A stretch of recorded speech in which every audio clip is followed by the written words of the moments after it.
अस्सलाम वालेकुम दोस्तों। अल्लाह 5 लोगों की नमाज कबूल नहीं फरमाता। इन 5 लोगों की नमाज इनके मुंह पर मार दी जाती है।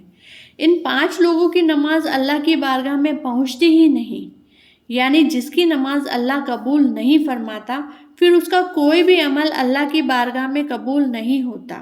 नंबर 1, शराबी इंसान की नमाज। जो शख्स शराब पीता है और शराब का कारोबार करता है, ऐसे शख्स की नमाज अल्लाह कबूल नहीं फरमाता।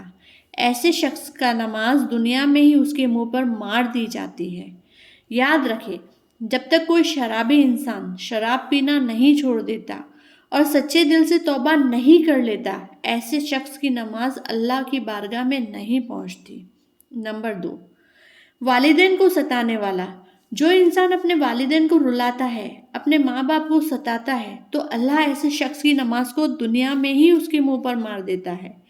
जिस शख्स से उसके वालिदैन नाराज होते हैं, तो याद रखें ऐसे शख्स से अल्लाह और उसके रसूल भी नाराज होते हैं। जब अल्लाह नाराज होगा तो ऐसे शख्स की नमाज कैसे कबूल होगी? ऐसे इंसान का कोई भी अमल अल्लाह की बारगाह में कबूल नहीं होता। जिन जिन के वालिदैन नाराज है, तो अल्लाह के लिए अपने वालिदैन को आज ही राजी कर ले। नंबर 3, जो औरत अपने नेक शौहर से नाराज रहे, तो अल्लाह उस औरत की नमाज को कबूल नहीं करता।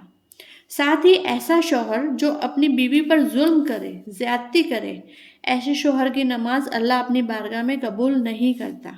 नंबर 4, दिखावे की नमाज को अदा करना। जो लोग दिखावे के लिए नमाज अदा करते हैं, यानी ऐसा इंसान जो अल्लाह की रज़ा के लिए नहीं नमाज पढ़ता, सिर्फ दिखावे के लिए नमाज पढ़ता है, तो ऐसे शख्स की नमाज अल्लाह की बारगाह में कबूल नहीं होती। नमाज अल्लाह की रज़ा के लिए पढ़े, दिखावे के लिए नहीं। नंबर 5, सूदखोर की नमाज। याद रखिए, जो इंसान सुबह शाम सूद के पैसे खाता है, ब्याज के पैसों से उसके पेट में खाना जाता है, ऐसे शख्स के बारे में फरमाया गया है कि ऐसे इंसान की नमाज भी अल्लाह उसके मुंह पर मार देता है। ऐसे इंसान की नमाज भी अल्लाह की बारगाह में कबूल नहीं होती। अब ये सोचें, इनकी नमाज अल्लाह की बारगाह में कबूल नहीं होती, तो इनकी की हुई दुआएं कैसे कबूल करेगा अल्लाह? एक बार आप सल्लल्लाहु अलैहि वसल्लम ने सहाबा इकराम से फरमाया, या रसूलल्लाह, हमें कैसे पता चलेगा कि हमारी नमाज अल्लाह की बारगाह में कबूल हुई या नहीं? तब जवाब में आपने फरमाया कि जब एक नमाज पढ़कर अगली नमाज पढ़ने का दिल करे, तो समझ जाना आपकी पिछली नमाज अल्लाह की बारगाह में कबूल हो गई। यानी आपके अंदर नमाज पढ़ने का शौक़ पैदा हो जाए, तो आप कभी भी शराब के नज़दीक नहीं जाएंगे, कभी भी अपने माँ बाप के साथ ज़्यादती नहीं करेंगे और बीवी के साथ जुल्म नहीं करेंगे।